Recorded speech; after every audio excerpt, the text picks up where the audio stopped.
we lost our brother Ethan. Mm-hmm, mm-hmm. When did you guys connect? So, funny story, man. I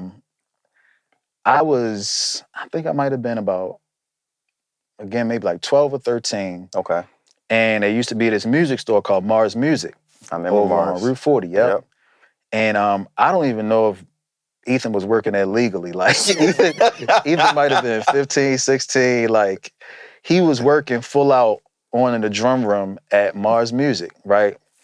And I saw this, it was a Black Panther Mapex snare that I had my eyes on. I think it was like a 14-inch. It had like gold hardware. Okay. The joint was amazing, right? So I would go in there every day. And, they had the drums set up. And one day I went in, and, you could just play the drums freely like you wanted to. So I went in and I was playing the drums and, just messing around. And, in a drum store, you don't expect the worker or the person that's working in drums to actually come out and actually sit down and play with you. Right. So Ethan comes down, he gets on the drum set next to me. I guess, he's checking me out. He's like, who is this? And for some reason, he felt the need to embarrass me on the drums that day. And I don't know why, but, he was older than you, right? He was, Ethan was older. He was about 2 years older than me. Okay, go ahead. Man, and he sat down, and that's when he was really playing more. Like, he was playing fluently then. Mm-hmm.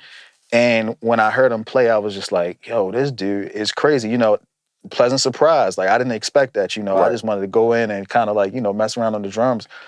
But that's how we met, man. And then we just developed a connection from then, Right. And I think one of the cool things about, again, from the outside looking in about your guys' relationship is, for the most part, I think every session that I've seen you play, Ethan was tuning for, whether it's a studio session, whether it's a live record.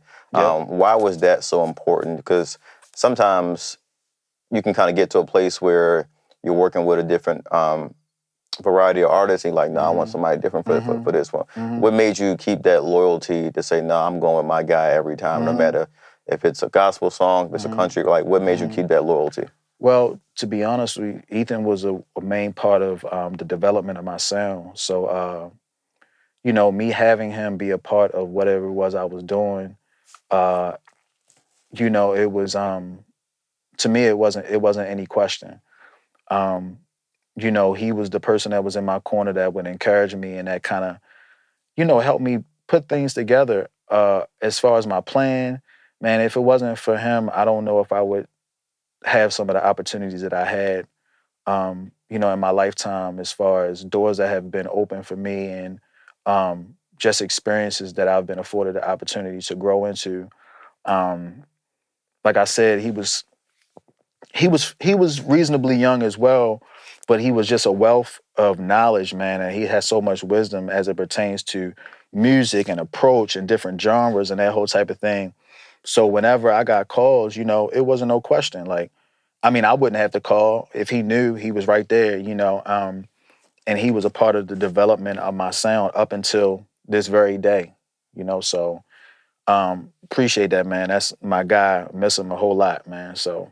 And this is, again, I'm trying to be delicate with this conversation, just for me as well, because Ethan was my brother.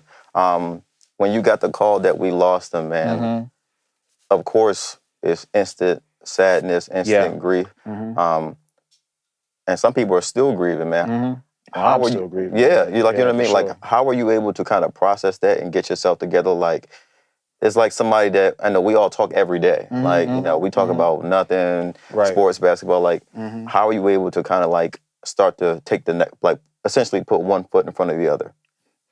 So I think that sometimes grief can be debilitating and it can cause you to live in a state of resentment. And sometimes when you resent certain things, you tend to not be as realistic about certain stuff. And sometimes that's where regret comes in. And it's still a process. Like, I'm not speaking from a place where I'm like totally over it. Every day I have to remind myself to keep going, put one foot in front of the other. And every day I have different emotions. But, like I was thinking about it not too long ago, I have to be realistic about, what the relationship was for me, and how having him in my life, and this is, I don't want people to take this the wrong way when I say it, but sometimes like having people in your life that are so helpful, sometimes it can be a crutch for you, right? And Ethan was just the kind of person that he was just always around, and he was just always willing to help. Like he would come, tune, he would tech for you at times, like whatever you needed, even if it wasn't tech. And I mean, just life stuff in general, conversation, whatever, man. So what I've been able to do is kind of find like the positive parts and kind of think on the lines of how he would want me to feel, or how he would want me to think, or what he would want me to do in his absence. And because he was here, I can be honest and say there were some things that I knew I never had to worry about doing. Right. Because I always depended on Ethan to do it. Right. But now that he's no longer here, I've been spending more time sharpening those things about myself that I know that he was always responsible for. Like, we talk all the time, man. Like, I never needed to tune my own drums. Right. Because Ethan was there. Right. Now, we had a conversation, coincidentally, before he passed, maybe months before he passed, I had a conversation with him. I said, you know what?